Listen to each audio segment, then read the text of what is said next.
Hello everyone, this is प्रभात गुप्ता। आज हम लोग डिस्कस करने जा रहे हैं क्लास 11th के चैप्टर नंबर 4 के एक टॉपिक का, दैट इज सेंट्रीपिटल एक्सेलरेशन, और उसके फार्मूले को हम ड्राइव भी करेंगे। Chapter number 4, motion in a plane.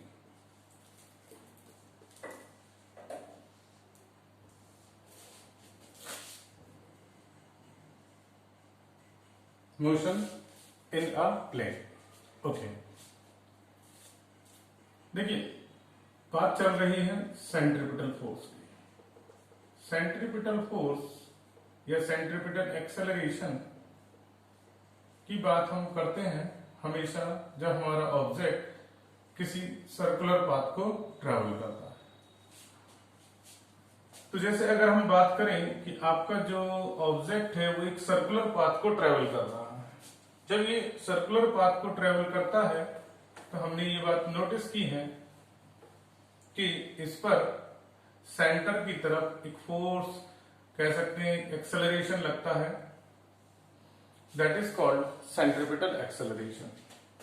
अगर ये ऑब्जेक्ट यूनिफॉर्म सर्कुलर मोशन में है, इसका मतलब इसकी स्पीड चेंज नहीं होती है through out the traversal of circular path. Circular path में ट्रेवल करते समय भी इसकी स्पीड चेंज नहीं होती है, but the direction is always changing. तो डायरेक्शन हम अगर किसी भी सर्कुलर पाथ पर निकालें तो ये हो गई। तो डायरेक्शन, अब वेक्टर का रूल कहता है डायरेक्शन चेंज हो या फिर मैग्नीट्यूड या फिर दोनों, इन दोनों में से कुछ भी अगर चेंज होता है तो आपकी वेक्टर क्वांटिटी चेंज होती है। तो हम यहां पर ये कहते हैं कि यूनिफॉर्म सर्कुलर मोशन में स्पीड चेंज नहीं होती, but velocity changes each and every instant of time. तो देखिए अगर आप कोई दूसरा पॉइंट लेते हैं तो वहां पर वेलोसिटी की डायरेक्शन इस टेंजेंट से दी जाएगी, यहां पर इस टेंजेंट से। ऐसे ही हमारी वेलोसिटी की डायरेक्शन चेंज हो रही है तो हम बोलते हैं कि वेलोसिटी चेंज हो रही है। Now if the velocity changes, then there will be an acceleration that is equal to the rate of change of velocity with respect to time. Okay, तो यहां पर वेलोसिटी चेंज होती है इसलिए एक्सेलरेशन होता है। तो अगर कोई ऑब्जेक्ट यूनिफॉर्म सर्कुलर मोशन में भी है तो इस पर सेंटर की तरफ एक एक्सेलरेशन लगता है और फोर्स लगता है, और इस एक्सेलरेशन को हम सेंट्रीपिटल एक्सेलरेशन बोलते हैं। अब हमें इस सेंट्रीपिटल एक्सेलरेशन की वैल्यूज निकालनी है। तो सपोज कीजिए आपका पार्टिकल और ऑब्जेक्ट इनिशियली वो A1 पॉइंट से स्टार्ट हुआ और ये B पॉइंट तक चला गया, और इस ड्यूरेशन में इसने थीटा एंगल कवर किया। कितना एंगल कवर किया? थीटा। हम इसे डेल्टा थीटा भी बोल सकते हैं, ठीक है। This is change in angular displacement. Okay, ये भी आपकी आर्क हो गई। This is the distance, actual distance travelled by the object. Okay, radius किसी भी सर्कुलर पाथ के लिए सेम रहती है। तो यहां पर कुछ पॉइंट्स लिखे जा सकते हैं। Consider an object traveling in a circular path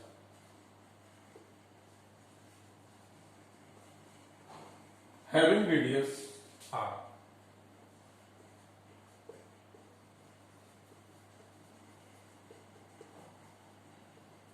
Since velocity direction is changing each and every instant of time,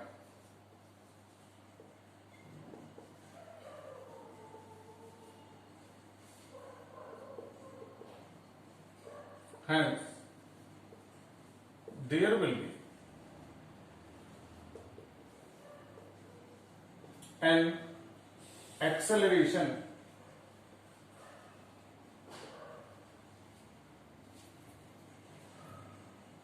corresponding to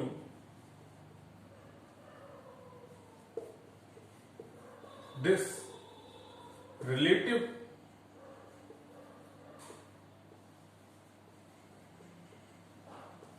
change in velocity। तो अगर वेलोसिटी चेंज है इसलिए acceleration, and it is always directed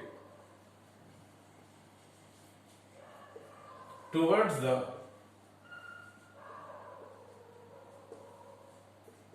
center, towards the center of the circular path which is the object is actually following। Okay, OAB can be considered as a triangle। now अब हम इस velocity change को ही notice करने जा रहे हैं। तो जरा देखिए यहां पर हमारा एक पॉइंट है आपका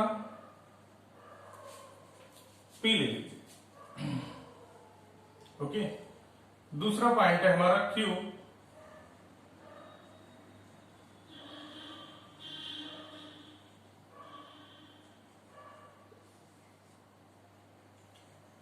वेलोसिटी है बेटा V1, ठीक। एक दूसरा पॉइंट R, जहां पर हमने देखा कि ये वेलोसिटी चेंज दिखा रहा है V2, and this is this QR can be considered as a, this is initial point, this is final point। तो यहां पर जो डेल्टा आप बोल सकते हैं V2 minus V1 delta B vector, this is the relative change in velocity. Okay, according to the symmetry of the circular path, we can say that the angle which actually travels object is same for देखिए बेटा यहां पर हम ये कह रहे हैं कि जो एक्चुअल एंगुलर डिस्प्लेसमेंट ट्रेवल किया जा रहा है वही एक्चुअल डिस्प्लेसमेंट यहां पर ट्रेवल किया जाएगा। ये आपको सर्कल की सिमेट्री कहती है। तो अगर हम इन दोनों ट्रायंगल्स की बात करें तो दोनों ट्रायंगल्स हमारे सिमिलर होंगे। Triangles OAB and triangle PQR are similar triangles.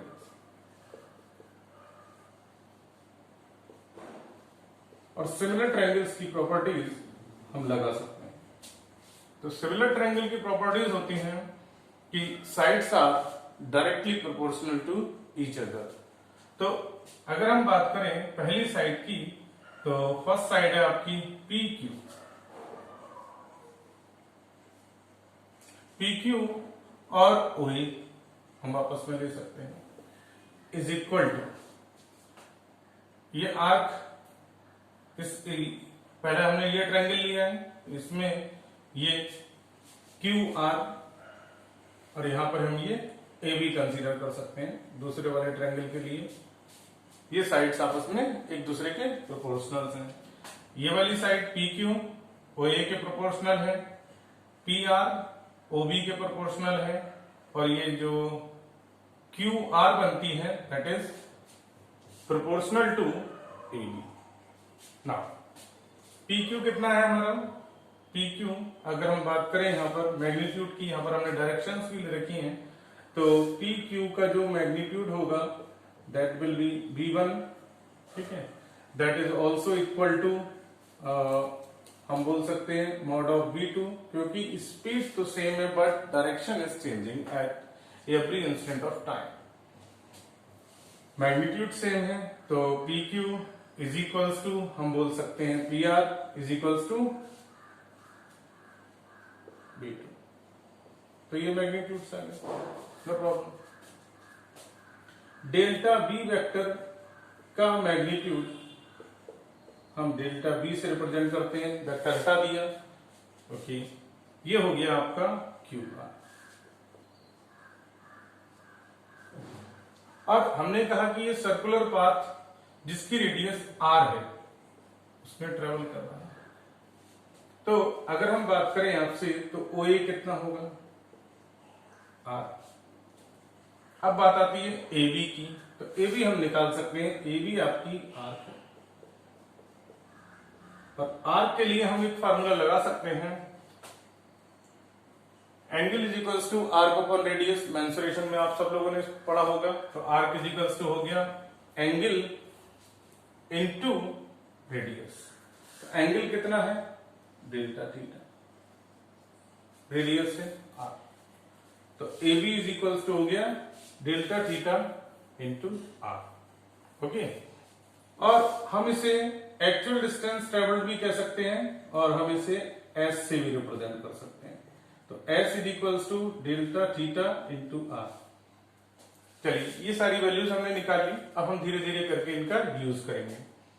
तो यहां पर आ गया आपका A B is equals to S, यही आर्क है आपकी, is equals to delta theta into R. Now P Q की वैल्यूज लगाएं तो ये कितनी हो गई, mod of B one is equals to mod of B two. अगर हम किसी और भी पॉइंट पे निकालेंगे तो भी वैल्यू यही रहेगी। तो अगर हम बोले यहां पर this is equal to mod of B, तो ये गलत नहीं होगा क्योंकि मैग्नीट्यूड तो सबका इक्वल ही है। तो P R is equals to P Q, तो ये हो गया बी।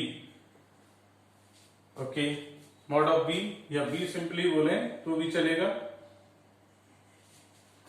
बी अपॉन ओए। ओए है आपका आर, क्यू आर हमारा है, क्यू आर हमने निकाला है डेल्टा बी ए बी, जिसे हमने बोला है एस या डेल्टा थीटा इंटू आर। चलिए अभी ऐसे ही ले लेते हैं। Now delta B is equals to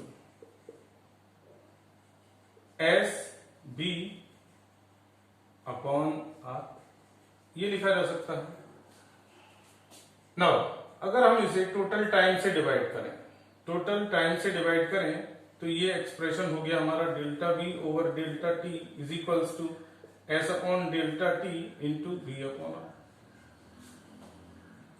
ये एक्चुअल डिस्टेंस ट्रेवल्ड है, ये एक्चुअल टाइम है जो हमें ए से बी तक जाने में लगता है। तो rate of change of velocity with respect to time, तो देखिए ये वेलोसिटी का चेंज की वजह से इस ड्यूरेशन में हमें कुछ एक्सेलरेशन मिल रहा है, उस एक्सेलरेशन को हम सेंट्रीपिटल एक्सेलरेशन कहते हैं।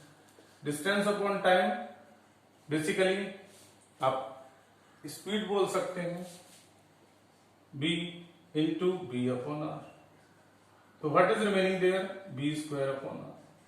तो ये आपका सेंट्रीपिटल एक्सेलरेशन का फार्मूला है। AC is equals to b square upon r. Now, एक गिवन ड्यूरेशन में वेलोसिटी का चेंज सेम रहता है, तो हम ये कह सकते हैं कि centripetal acceleration remains same through out the uniform circular motion. AC is equals to b square upon r. Okay. Now we can convert this into angular velocity या angular speed. We know that b is equals to r omega. अगर हम b is equals to r omega put करें तो हमारा AC is equals to हो जाएगा r omega whole square upon r. So this will be r omega square. तो centripetal acceleration की एक और फॉर्म आ गई हमारे पास, आर ओमेगा स्क्वायर। ओके, अगर मान लीजिए हम ये कहते हैं आपका जो ऑब्जेक्ट है वो यूनिफॉर्म सर्कुलर मोशन में नहीं जा रहा है, तो इसका मतलब क्या है, इसकी वेलोसिटी का मैग्नीट्यूड चेंज हो रहा है। ठीक है, इसके वेलोसिटी का मैग्नीट्यूड चेंज हो रहा है, हाँ, उस केस में भी सेंट्रीपिटल एक्सेलरेशन तो बनेगा ही और एक टेंजेंशियल एक्सेलरेशन भी बनेगा। इसके पाथ के अलोंग। तो वो हम टेंजेंट इसलिए बोलते हैं, टेंजेंशियल इसलिए बोलते हैं क्योंकि वहां पर हम बात करते हैं कि भाई आपका जो वेलोसिटी का चेंज है उसका मैग्नीट्यूड भी चेंज हो रहा है, इसलिए टेंजेंशियल एक्सेलरेशन भी बनता है।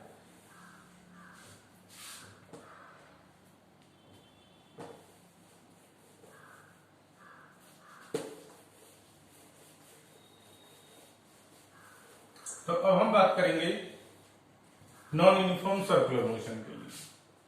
For non uniform circular motion magnitude change हो रहा है तो एक टेंजेंशियल एक्सेलरेशन भी बनेगा।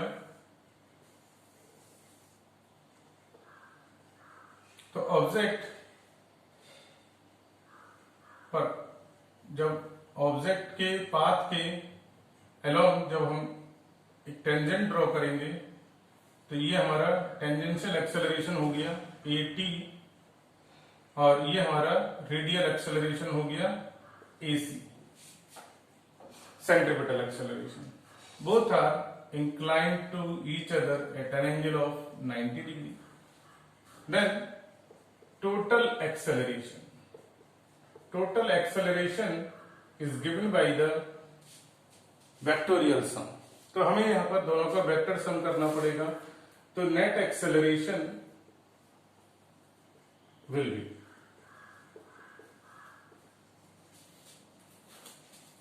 ए टोटल, ये टेंजेंशियल हो गया है ना, ए नेट बोल सकते हैं। A net is equals to Pythagoras theorem लगा सकते हैं AC स्क्वायर प्लस AT यानी कि टेंजेंशियल स्क्वायर। तो ये हमारा नेट एक्सेलरेशन आ गया जब आपका ऑब्जेक्ट किसी नॉन यूनिफॉर्म स्पीड से किसी सर्कुलर पाथ को ट्रेवल करता है। तो अगर हम बात करें आपकी कि ये आपका AC और AT है, तो अगर हम डायरेक्शन निकालें तो हमें ये पैरेललोग्राम कंप्लीट करना पड़ेगा। जब हम ये पैरेललोग्राम कंप्लीट करेंगे तो देखिए दिस इज AC और ये AT इसके पैरेलल आ गया ये। तो अब हम यहाँ पर एंगल निकाल सकते हैं AC के साथ कितना एंगल बनेगा। मान लीजिए ये थीटा है तो tan theta is equals to perpendicular, ये हो गया आपका AT, ये और ये आपके पैरेलल वेक्टर्स हो गए। तो AT by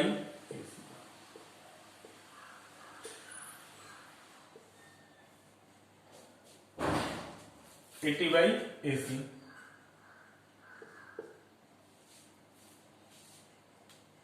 This is all about the centripetal acceleration, जहां पर हमने uniform and non uniform acceleration दोनों ही केसेस में एक्सेलरेशन को काउंट किया है। यूनिफॉर्म एक्सेलरेशन के केस में केवल सेंट्रिपिटल एक्सेलरेशन लगता है, जबकि नॉन यूनिफॉर्म सर्कुलर मोशन के केस में हमारे पास दो टाइप के एक्सेलरेशन होते हैं। फर्स्ट इज टेंजेंशियल, जो कि हमें मिलता है वेलोसिटी का मतलब स्पीड का मैग्नीट्यूड चेंज होने की वजह से।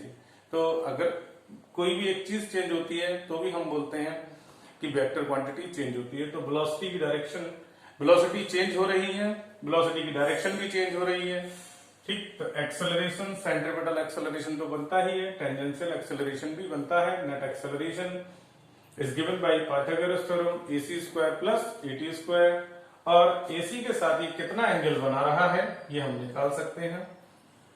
tan theta is equals to perpendicular upon base, तो AT बाई AC।